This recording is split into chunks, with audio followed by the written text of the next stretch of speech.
Jesse James was a Confederate guerrilla turned folk outlaw whose name haunted post-Civil War America.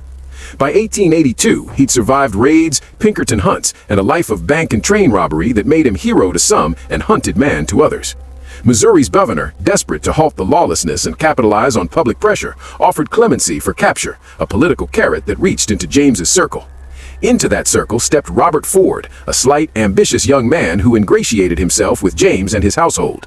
The conspiracy was quiet and banal, a promise of pardon and reward, whispered deals between the governor's office and men willing to betray a leader. Ford and his brother lodged with James in St. Joseph, watching routines, waiting for a single unguarded instant.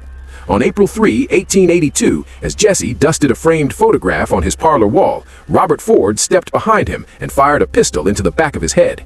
The assassination ended a decade of outlaw infamy and exposed a deliberate plot, law, politics, and private ambition colliding in a backroom bargain. Ford was arrested, quickly pardoned, and forced to live under the scorn of a public that would not forgive treachery. He tried to profit from the deed through shows and souvenirs, but infamy followed him until Edward O'Kelly shot him dead in 1892.